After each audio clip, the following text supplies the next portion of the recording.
Last class में हमने complete कर लिया था फर्स्ट यूनिट का first chapter introduction to human body. आज हम करेंगे second chapter cellular level of organization. तो स्टार्ट करते हैं सेलुलर लेवल ऑफ ऑर्गेनाइजेशन की। सेलुलर लेवल ऑफ ऑर्गेनाइजेशन में हमें पढ़ना होता है कि जो लिविंग ऑर्गेनिज्म है उसके अंदर सेल के लेवल पर कैसा ऑर्गेनाइजेशन है, या मेनली कह सकते हो सेल के बारे में ही पढ़ना होता है कि सेल होता क्या है, सेल का फंक्शन क्या है, सेल का स्ट्रक्चर क्या है, सेल के अंदर कंटेंट क्या क्या है, सेल के पार्ट्स क्या क्या है, सेल की टाइप क्या है, सेल डिवाइड कैसे करता है, ये सब हमें पढ़ना होता है सेल्यूलर लेवल ऑफ ऑर्गेनाइजेशन में।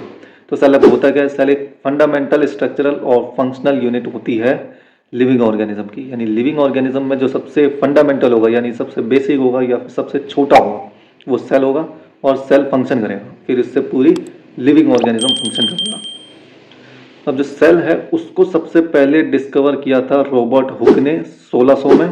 फिर आगे टेक्नोलॉजी और भी बढ़िया होती रही तो फिर सेल को देखा जाने लगा, और एंटनी वॉन ल्यूवेनहॉक ने सबसे पहले सेल को देखा और उसको डिस्क्राइब किया था। फिर फर्दर टेक्नोलॉजी और बढ़िया होती गई, फिर सेल के अंदर न्यूक्लियस पाया जाता है, ये भी डिस्कवर कर लिया था रॉबर्ट ब्राउन ने। फिर 1855 में रिडोल्फ विर्क्यू ने सेल थ्योरी दी। सेल थ्योरी क्या होती है? सेल थ्योरी ये होती है कि जो प्री एग्जिस्टिंग सेल है वो डिवाइड करेंगे और नया सेल बनाएगा, नया सेल फिर डिवाइड करेगा, फिर एक और नया सेल बनेगा। तो इसे कहते हैं सेल थ्योरी। सेल थ्योरी को एक और नाम से जाना जाता है ओमिनिस सेलुला ई सेलुला भी सेल थ्योरी को कहते हैं। सेल थ्योरी वायरसेस पर एप्लीकेबल नहीं होती क्योंकि वायरसेस होस्ट सेल की मशीनरी को यूज करके मल्टीप्लाई करता है। मशीनरी यानी कि जेनेटिक वगैरह कह सकते हो, जीन वगैरह, उसका उसके अंदर अपना जीन डाल देता है, फिर वायरल प्रोटीन निकलते हैं, फिर वायरस पार्टिकल बन के रिलीज हो जाते हैं। सेल के दो टाइप होते हैं, प्रोकैरियोटिक और यूकैरियोटिक। प्रोकैरियोटिक सेल जिन ऑर्गेनिज्म में पाया जाएगा वो प्रोकैरियोट्स, और जिनमें यूकैरियोटिक सेल पाया जाएगा वो यूकैरियोट्स। अब इनके डिफरेंस आए थे कि प्रोकैरियोटिक सेल क्या होते हैं, यूकैरियोटिक सेल क्या होते हैं, इनको डिफ्रेंशिएट करो। तो ये होते हैं डिफरेंस इसके। प्रोकैरियोटिक सेल जिन ऑर्गेनिज्म में पाया जाएगा उनके example bacteria, blue green algae, mycoplasma, PPLO यानी प्लूरो निमोनिया लाइक ऑर्गेनिज्म। जिन ऑर्गेनिज्म में यूकैरियोट्स पाए जाएंगे example protista, fungi, plants, animals.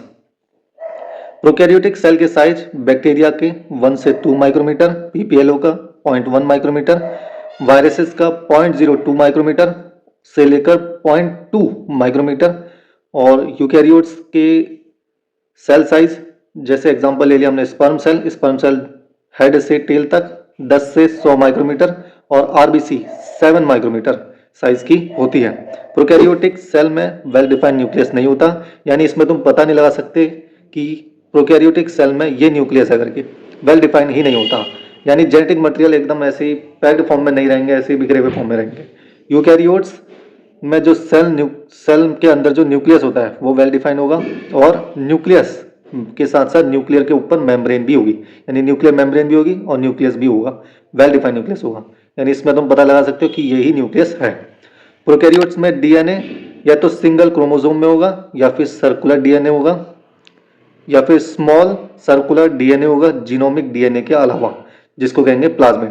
Plasmid autonomous होता है यानी कि सेल्फ रेप्लिकेटिंग होता है, ठीक है, उसको सेल से लेना देना नहीं है, वो कभी भी रेप्लिकेट कर सकता है।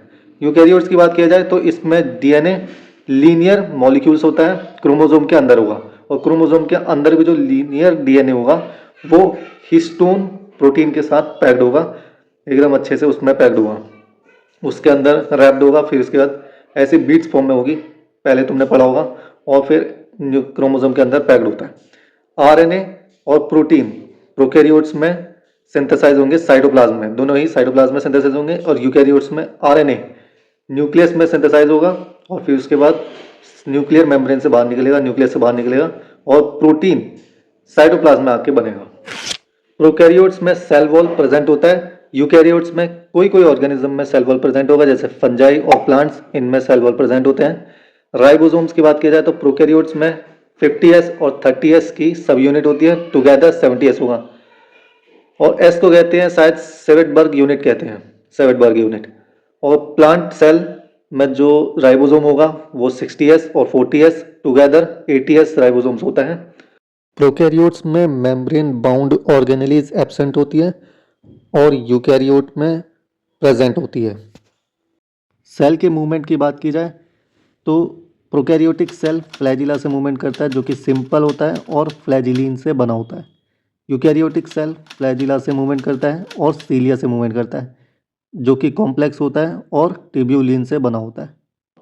Cell division prokaryotes binary fission से करता है और यूकैरियोट्स माइटोसिस से यानी फ्यूजन और बडिंग, और दूसरा मियोसिस से करता है। माइटोसिस मतलब फ्यूजन होगा या फिर बडिंग होगी, मियोसिस से भी करता है सेल डिवीजन यूकैरियोट्स। अब सेल के फंक्शन की बात करते हैं। सेल बहुत सारे फंक्शन करता है। सेल ग्रोथ करता है और मेटाबॉलिज्म करता है। मेटाबॉलिज्म यानी कि कैटाबॉलिज्म और एनाबॉलिज्म रिएक्शन चलती है सेल के अंदर, तो इसलिए ये मेटाबॉलिज्म रिएक्शन करता है। सेल डिवाइड करता है और अपनी संख्या बढ़ाता है। एक प्री एग्जिस्टिंग सेल है वो डिवाइड करेगा, 2 नए डॉटर सेल बनेगा और ये अपनी संख्या को बढ़ाते हैं। और फंक्शन की बात की जाए तो सेल मॉलिक्यूल्स का ट्रांसपोर्ट करते हैं, जैसे न्यूट्रिएंट्स हो गए, गैसेस हो गए। गैसेस का ट्रांसपोर्ट करता है आरबीसी यानी रेड ब्लड सेल्स।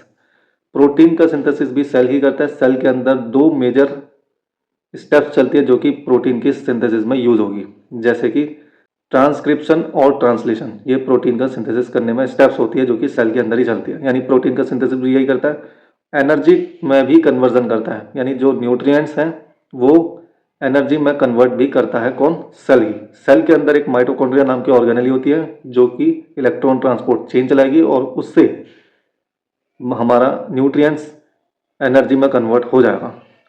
और इसके फंक्शन होते हैं रिप्रोडक्शन में। जो सेल है वो रिप्रोडक्शन में भी यूज होती है, जैसे स्पर्म सेल और एग सेल हो गई, ये आपस में फ्यूज होके रिप्रोडक्शन करते हैं।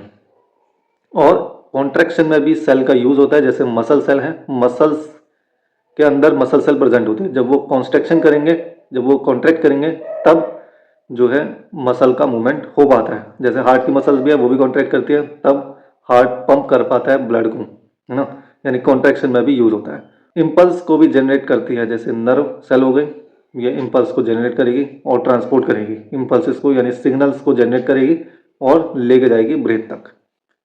सेल डिफेंस मैकेनिज्म में भी यूज होती है, यानी जब कोई डिजीज कॉजिंग ऑर्गेनिज्म बॉडी में एंटर करता है और डिजीज करने की कोशिश करता है तो उसको भी किल करने में मदद करती है सेल, जैसे डब्ल्यूबीसी में मैक्रोफेजेस और लिम्फोसाइट, ये उन डिजीज कॉजिंग ऑर्गेनिज्म को किल कर देता है। जब ब्लड वेसल्स रप्चर कर जाती है यानी कि फट जाती है, तब उसमें से ब्लड बहने लगता है, तो ब्लड को रोकने के लिए, यानी फ्लो ज़्यादा ना कर जाए, ब्लड की कमी ना हो जाए, उसको वहाँ से फ्लो करने से रोकने के लिए भी सेल भी यूज होती है। जैसे कि प्लेटलेट्स, यानी प्लेटलेट्स कोई दूसरा नाम होता है थ्रोम्बोसाइट, जो कि उसको ब्लड बहने से रोकती है। ऐसे ही चोट जब लगती है तो उसमें से ब्लड बहने लगता है, तब वहाँ से ब्लड बहने को रोकने के लिए भी सेल का यूज होता है, यही वाली प्लेटलेट्स और थ्रोम्बोसाइट। तो ये सब हो गए सेल के फंक्शन। अब करते हैं नेक्स्ट वीडियो।